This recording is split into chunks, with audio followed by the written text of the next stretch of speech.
What's up, guys? It's Toad back again. Late as hell, late night, Wednesday night, Thursday morning. Gonna be talking NFL Week 4. Late night, D-Gen hours, 2:30 in the morning. I was doing this at like 4 in the morning last week, and it took me like 2 days to recover from it. So let's make it happen on a weekly basis. Let's go. NFL felt pretty good last week. I did all right last week, 2-1 in the NFL. Started out 2-0 though. It was a nice early slate on Sunday. We got the Indianapolis Colts winning outright as an underdog. My Indianapolis Colts, my favorite team, so that was all good. I loved that. The Moneyline cash, ooh yeah, baby. There was that, and Cleveland Browns, easy winner, excuse me. But the Las Vegas Raiders, sorry about that. That was terrible, man. I did not anticipate how much the Steelers fan base would travel for that. That was crazy. Like, it was almost like a home game for the Steelers out there, even though it was Vegas. Like, usually they have a pretty raucous crowd there. They get into it out there in Vegas, but that was just terrible. Towel Nation, man. Steeler Nation, they travel. Oh, man, my throat is killing me right now. Gonna get through it. Gonna do it. Let's go. NFL. I kind of like to just comment on the primetime games just because those are the games that people like to watch, the NFL primetime games. Maybe I should do it with college too and just talk about like the big games. But in the NFL this week, I'm actually betting on both of them. I actually like Sunday night and Monday night this week. I do not like the Thursday night. Tonight, basically, Thursday night. Detroit at Green Bay. I could not even begin to tell you what I think about that game. My instinct would kind of tell me Green Bay, just because I think Detroit kind of has that hype about them from beating Kansas City, and then last week they easily beat what was an undefeated Atlanta Falcons team, although I don't think the Falcons played Green Bay, I guess, but they haven't really played anybody that good. I don't know. In Green Bay, I think people are going to look and think that they it's not impressive. They beat the Bears. The Bears suck. Bears haven't looked good at all, and it doesn't look impressive that they came from behind and somehow scraped by and somehow wound up beating the Saints last week. I don't even know how that happened. So my impression here is that the perception is going to be that Detroit is the better team, and the books are telling you that they are, because they are either favored or whatever. They are a slight underdog maybe on the road at Green Bay, but I tend to lean Green Bay there. Green Bay, I think, will still have in mind last year too, because they know that I'm pretty sure Detroit was the team that eliminated them from the playoffs last year. So I don't weigh revenge that heavily. I think it's overrated, but in a case like this, I think that's going to stick in the back of your mind. So my instinct would say Green Bay, but I really don't have.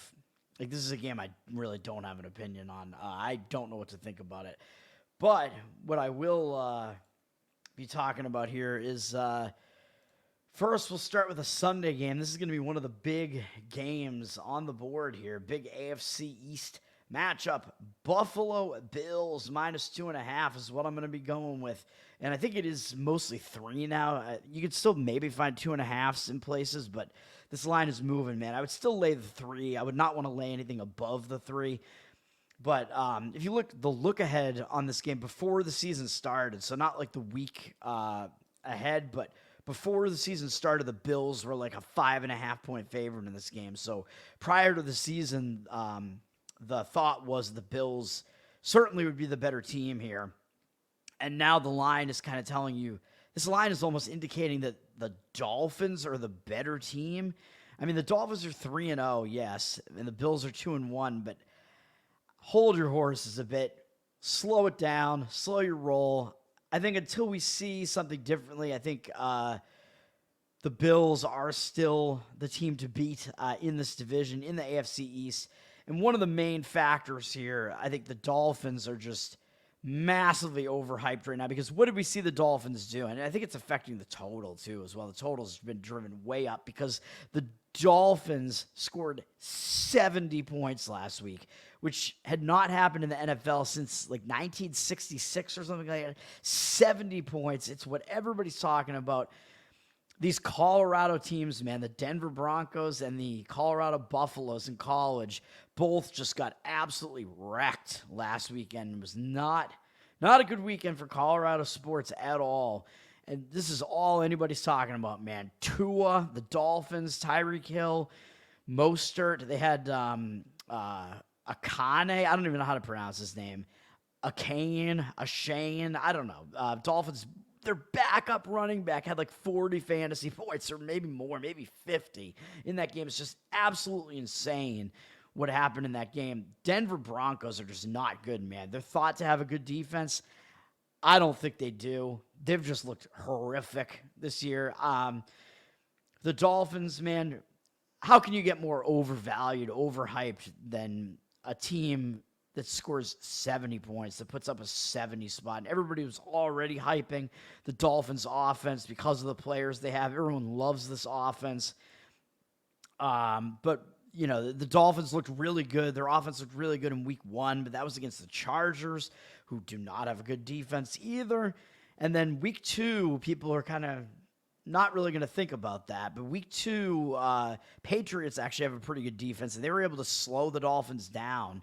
So that's kind of a blueprint there for the Bills, who do actually have a pretty decent defense as well, to know how to slow that Dolphins offense down. And the Bills, they're 2-1, but that first game that they lost the opening game.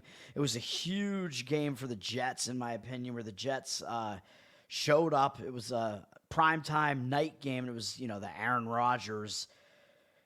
We have Aaron Rodgers now, the Aaron Rodgers coming out party, which was very short-lived as he went down like almost immediately, I think on the first drive. So it became the Zach Wilson show, but not really a show because the Jets really did not play well in that game. The story of that game was the Bills turning it over like 4 times, and that's the reason they lost that game. And I think the Bills statistically they outplayed the Jets quite a bit in that game. And since then, the Bills have just looked good. I mean, they beat the Raiders and went on the road and easily beat Washington last week. And Washington has a pretty good defense, so that's not an unimpressive win, I would say. Like, I didn't expect the Bills to do that well on the road, especially with this game coming up. So this is the AFC East battle, man. I think it is the Bills' division to lose still, in my opinion. But the Bills are going to be extra motivated here because if they lose this game, they're in real trouble because they would fall to 2-2, where the Dolphins would move up to 4-0, have a 2-game lead over them, but also hold the tiebreaker against them.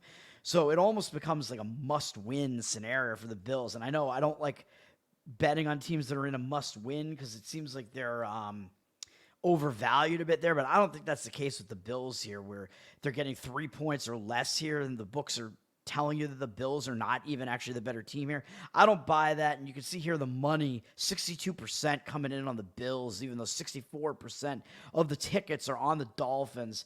The fans like the Dolphins, man. They love that high-flying offense. I think the general consensus is that, look at what happened last year even. The playoff game they played last year, the Dolphins almost won the game at Buffalo last year without Tua. So I think that's going to be in their mind, but I think that's also going to be in the Bills' mind. The Bills are going to remember that and think, hey, we almost lost to this team without Tua. So I think, if anything, it's not going to be as much playoff revenge scenario for the Dolphins because they know the Bills are the team that knocked them out last year. But the Bills were the huge favorite in that game. It's going to be more the case that the Bills, I think, are going to remember almost losing that game, and they'll take the Dolphins seriously. And, of course, you're going to take the Dolphins seriously when they're 3-0. They're leading the division right now over you, and they just scored 70 points. Absolutely crazy. A team is never as good as how they look in their best game. Slow it down a little bit. We're going to have a little bit of a regression to the mean here, I think. The Bills can score. They're going to be the best team the Dolphins have faced so far. Probably the best offense, even though the Chargers have a pretty good offense, but also probably the best defense, maybe, except for maybe New England. But New England was able to kind of hold Miami in check. Buffalo, I think, is going to be able to come out ahead in this game. They're going to be able to win this game, I think. Perception be damned. I always, I always like to say it. I'll just say it. I'll make it up right now and say that I always like to say it. I like Buffalo in this one. That's going to be my opinion on that one. Then next up, we're going to move to the night game. And again, we're going to fade the hype, man. And this is ugly as hell. Who's going to want the New York Jets in any capacity here? Besides me, of course. So we're going to the Sunday night game here. The Chiefs have moved up from 7 to 9.5. The look ahead on this was a 7. Last week, prior to last week's games being played, the Chiefs were 7 in this game. And now after last week's games, they're up to 9.5, and they're almost getting up to 10. So I would say actually you could wait to play it on this one because it might actually hit 10. You could take 10 with the Jets, which would just be kind of a crazy number, getting double digits in a primetime game for a home team in the NFL. And if you wait and you lose the 9.5 and it drops back down to 9, you're not really losing much. 9.5 to 9 doesn't really matter. So I might say wait, and you might actually get the 10 here.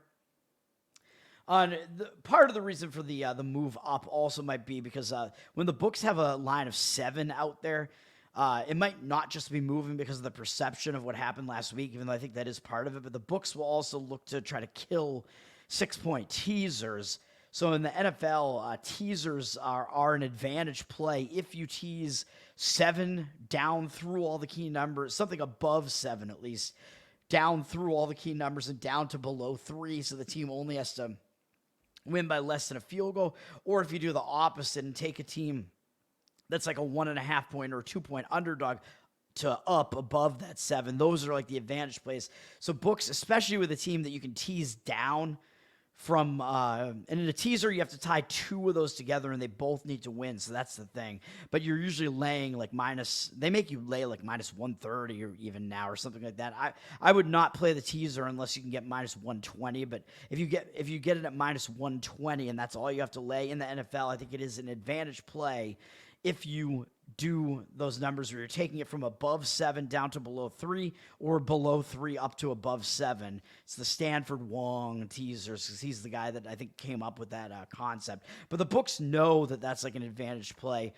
So what you might, I'm just throwing that out there now because this is kind of a line that like makes me think of it. Because the books might come in if this line had moved up to 7.5, they might have been getting a lot of teaser money on the Chiefs. They might have had a lot of people teasing the Chiefs, especially recreational guys, going to want to tease the Chiefs down to just win that game. So the books might try to kill the teasers by moving it up to 9.5. So then the 6-point teaser can only get you down to like 3 or 3.5, and that blows up the teaser. It like kills the value of that teaser. It's not a value play anymore because you can't get it below the field goal, below the key number. So that might be something that's going on here. But I think a lot of this is the perception because what did we see with the Chiefs last week, man?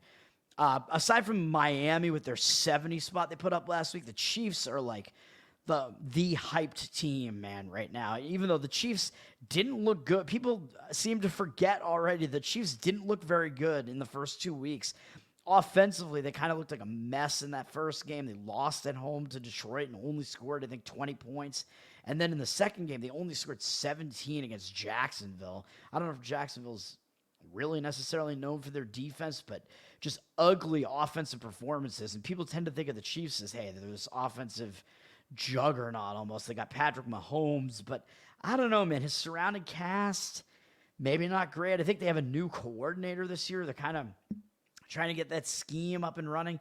Their offense isn't as good as it has been in recent years, and of course, they don't have Tyreek Hill anymore. I think the Chiefs, what we saw last week, they destroyed Chicago, and everybody's thinking about that. Chicago, they're looking awful, man. Their defense can't stop anybody right now. I don't know if I'd put that much stock into that. And there's all this hype around the Chiefs. I have to point it out. The Taylor Swift factor here, the Swifties. I don't think this is a non-factor completely. It was like the story, man. And people would not be quiet about it. It was like the new Colorado phenomenon. Colorado football loss. Now they've been replaced as like the big talking point. They've been replaced by Travis Kelce / Taylor Swift, whatever you want to call it. Traveler. Traveler. Yeah, that sounds pretty good. Hey, why not? Better than Swiftsy.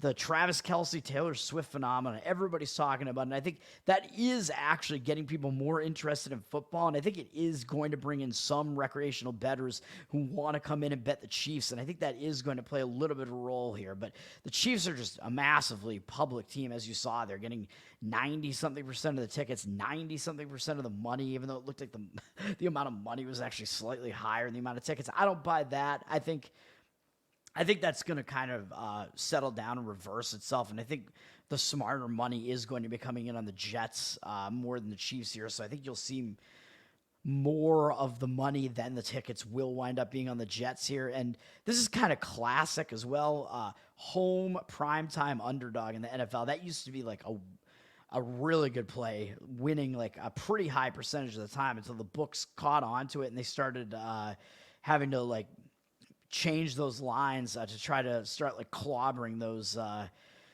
how much value there was in the plays, the home underdogs. The home underdogs in the primetime games haven't been as good since then. But in a case like this is a very high number. 9.5 might hit 10. I think that it's just too much value here. The Chiefs are just overhyped here. And then I don't know who you have with the Chiefs. I don't think they're playing like a big game next really or anything, but like, are they really, they're going to come off being hyped because of the Taylor Swift phenomenon. They're going to have to go on the road and play the Jets. Are they really going to be hyped to go into New York and play the Jets? I don't think so. And the Jets have looked miserable on offense. It seems like there's like locker room chaos there for the Jets. People are talking about how Saleh, is that his name? The coach Saleh has been, saying Zach Wilson is definitely the guy. He's definitely the guy. But the team, like the defense is like, Zach Wilson sucks. Like, you know, we have a great defense, but he's ruining our offense and ruining our chances and all that, whatever. But I think this is a situation where I think they are going to come together here because it's a home primetime game and it's against the Kansas City Chiefs, the defending Super Bowl champs. I think it's not going to be time for locker room chaos to mess around here. I think you will actually see a focused Jets team here. The Jets do have a good defense still. That has been the case throughout the season so far, even though they didn't really do that well against Dallas. But even so, the Jets were somehow in that game against New England last week, even though their offense did absolutely nothing. They were still hanging around and had chances to actually win that game and kind of lost on turnovers, even though New England dominated them yardage-wise for the most part. But you're getting the Jets are actually the better defense than Kansas City here. And so you're getting the better defense, getting a ton of points at home in the NFL. And I think it's just too much value. Chiefs are just overhyped here, man. I like the Jets. Kind of crazy to say, but when it's something that it's tough to even actually bet it because it feels so ugly. Those are usually kind of like the better plays when you like almost can't even do it and it just doesn't feel good. I think those are the types of plays that you like that actually come through more often than they don't. And we'll move to the Monday night game now, where we have the New York Giants, another very ugly team, playing the Seattle Seahawks, who tend to be more of a public team. People like the Seahawks more than the Giants, especially with what they've seen this year. 82% of the tickets coming in on Seattle, but only 66% of the money coming in. And I do think the Giants were actually favored in the look ahead. I could be wrong about that. You could check me on that. The Seahawks, actually, I think, worse. The line has actually moved down, which is something that would kind of not want to put me on the Giants here, but everything else puts me on the Giants here, basically. So the Giants, I think they're being undervalued quite a bit because they had a really bad schedule to start the season. They started primetime against Dallas, which is a game where you'd think the Giants would have shown up, though, and they just got absolutely blasted 40-0 in that game. But then that just kind of puts more value on the Giants from there on out because they looked so bad in that first game. So they had to play the Dallas Cowboys, who, of course, are a good team, division rival. That's a tough game. Then they had to go out west, and I think the Giants they were out west 2 straight weeks. They had to go out west, play Arizona, and that was a game where they were way behind Arizona, and they came back and actually wound up winning the game, squeaking that one out or eking it out. And then quick turnaround time on a short week Terrible scheduling spot. They had to play on the short week, stay out west, second straight road game at San Francisco, who's one of the best teams in the NFL, and they got pretty much drilled in that game too, and that was not a good scheduling spot for the Giants at all. But now, this scheduling spot is much better for them. They have extra time to prepare. They get to come back home. They have those extra days, the longer week. They come back, and they don't have to play until Monday night. And they get to play the Seattle Seahawks, who are generally seen as like one of the better teams in the NFC, even still. I mean, they got Pete Carroll as the coach. They still got some pretty good players there, talented players, some big-name players there. And Geno Smith had a really good season last year. People, the public, is definitely going to want to play the Seahawks here. What have you seen out of the Giants so far this year? What I just said. They got destroyed by Dallas. They almost lost to Arizona, and then they got destroyed by the 49ers, and everybody saw that because it was a Thursday night primetime game. But again, that's a tough schedule, playing two really good teams or two of the better teams in the NFC, and then having that tough, having to fly out to Arizona kind of in the middle of it there, but they were able to win that game. Now they're the team that's rested. They're the team that can be focused. They can be focused on Seattle here. Meanwhile, if you're Seattle, you're not coming off necessarily like a big game and you just beat Carolina. But next week they do have Cincinnati, who's kind of seen as, even though they haven't done that well this year, I think that's kind of, and it is an out of conference game, but even that I think is kind of seen as like a bigger game. Like, I don't think the Giants are really seen as that great an opponent here. Like, I don't think it's a game where Seahawks are going to be that focused here, but most of the play here is the rest difference here and the value that I think you're getting based on what you've seen so far out of these two teams, where Seattle has looked a bit better. And of course, I think they're 2-1, right? So they have the better record here. They're perceived as the better team, and the line is telling you they are the better team. But in this spot, I think it's tough, man. Giants have the extra time to prepare, like I said. I like it. I like the Giants. So the three plays here are going to be Buffalo, which I think is the best play, going against the overhyped Dolphins, 70-point scoring team there. Buffalo minus 2.5, Jets plus 9.5, which just feels really ugly. Going against that Swifty hype that Kansas City has going on there. And Monday night, ooh, ugly, just ugly all around. Back-to-back primetime games in New York in the same stadium, and I'm on both New York teams, the Giants. And I should have mentioned the line is a pick'em. I got it as a pick'em. I think it's mostly like -1 maybe with the Giants. No real difference between a pick'em and a -1. You could lay the -1 with the Giants. I think that's fine. So that would do it for that. And then if I have any additional leans here, maybe I do. I could shout them out here. One of my first instincts was I kind of lean to the 49ers, and you do see there is more money than tickets on them, but I don't like to lay. They're, of course, still going to be public because they're the 49ers. Everyone loves the 49ers. They're a really good team.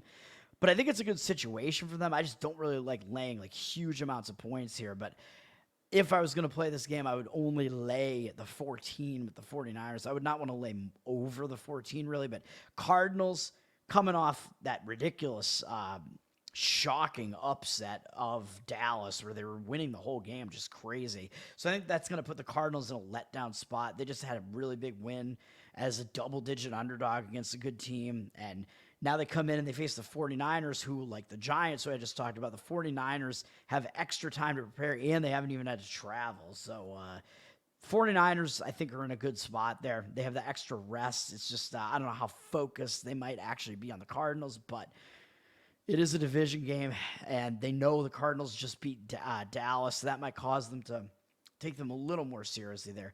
So I do like the 49ers in that one a bit.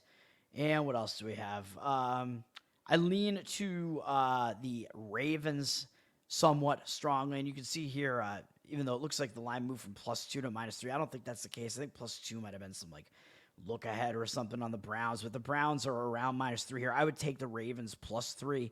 I think we're getting a little bit crazy here. Like, the Ravens are still the better team over the Browns, and the Browns, this line is almost telling you they're even. I don't think that's the case. You can see more money than tickets right now are on the Ravens. The Ravens are coming off that bad loss, which was the game that I was on last week with the Indianapolis Colts, upset the Ravens there.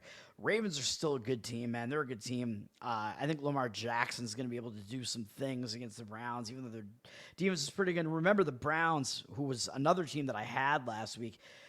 They had, Nick Chubb was out. So that was their first game without Chubb. So there was kind of that injured player theory that was going on there too, which is part of the reason I liked the Browns. And they were coming off like an ugly loss too.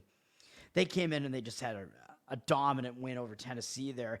But then, that first game where star player Chubb is out, as much as your team like really gets up for that game, then I think the team kind of, if you win that game that easily, the team tends to kind of like relax a little bit and get like a little bit more complacent in the next game, even though I don't think you're going to get totally complacent when it's the Ravens, one of the best teams in your division coming in. But I do think the line's getting a little bit crazy. Their numbers getting a little bit crazy. Ravens are coming off a loss, kind of an embarrassing one, and the Browns are coming off that dominant win and having to fall back into that second game now without their star running back Chubb, even though running backs are kind of replaceable in the NFL. But I like the Ravens in that one. And what else we got here? That might be it. And then Houston Texans, I would say, kind of look like the play here. You can see the Steelers line is dropping, and it's kind of reverse line movement. As you can see, the Steelers have 58% of tickets, 51% of the cash. So more of the money is coming in on the Houston Texans. Both of these teams are in a bad spot, though. So that's kind of the issue that I have with it. And it looks like the over is getting some money, and maybe I would lean that way to the over, because when you have two teams that are both in bad spots, you might not see as intense a defensive performance out of both of those teams. But I don't know. I might just want to sit this one out, because the Steelers are definitely in a bad spot because they went out to the Raiders and won that primetime game. But the Raiders, they're not like that great a team, but it is still a win. And Steelers have a big look ahead to the Ravens next.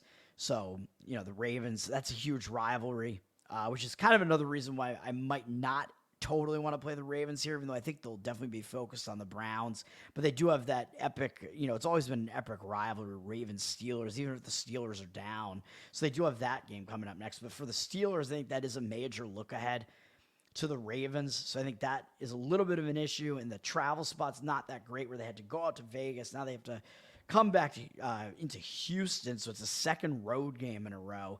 And they have the Ravens on deck. It's not the best spot for the Steelers, but what is going to kind of keep me off it is the fact that the Texans are also in a letdown spot. They just went, I believe they went into Jacksonville and won in Jacksonville and won in convincing fashion. And the game was not close. But I think Jacksonville had some turnovers in that game that really kind of ended the game for them. But Texans beat them by 20 points or something, 37-17. That just looks really good. It looks too good for the Texans. Everybody's loving like CJ Stroud now. He's the best of the rookie class of QBs here. It looks like he probably is, but I think maybe the hype might be a little bit too much on the Texans after that one. But of course, they are still getting points at home here in this one. So I lean to the Texans. I think there is a little bit of value maybe on the Texans there, and the Steelers are in a spot that's as bad as the Texans, but they're both in bad spots. So anyway, those are my feelings of some of these other games. But the plays that I'm actually making one more time will be Buffalo Bills -2.5, Jets +9.5, and Giants pick them. And I almost went a half hour this time on NFL just for 3 plays. Holy shit. But I gave you some extra info. I'm Tower Gang Toad on Twitter. You can message me, talk to me about some of these games, ask me questions, whatever you want to do. Comment. And Tower Gang is the massively offensive comedy show that I do, that I am on. We are on Wednesday nights. You can find us at Tower Gang Pod everywhere. Sign up for the locals if you want to support us monetarily. TowerGang.locals.com is where we're at there. That's it. I'm Toad. I am better off dead. Peace.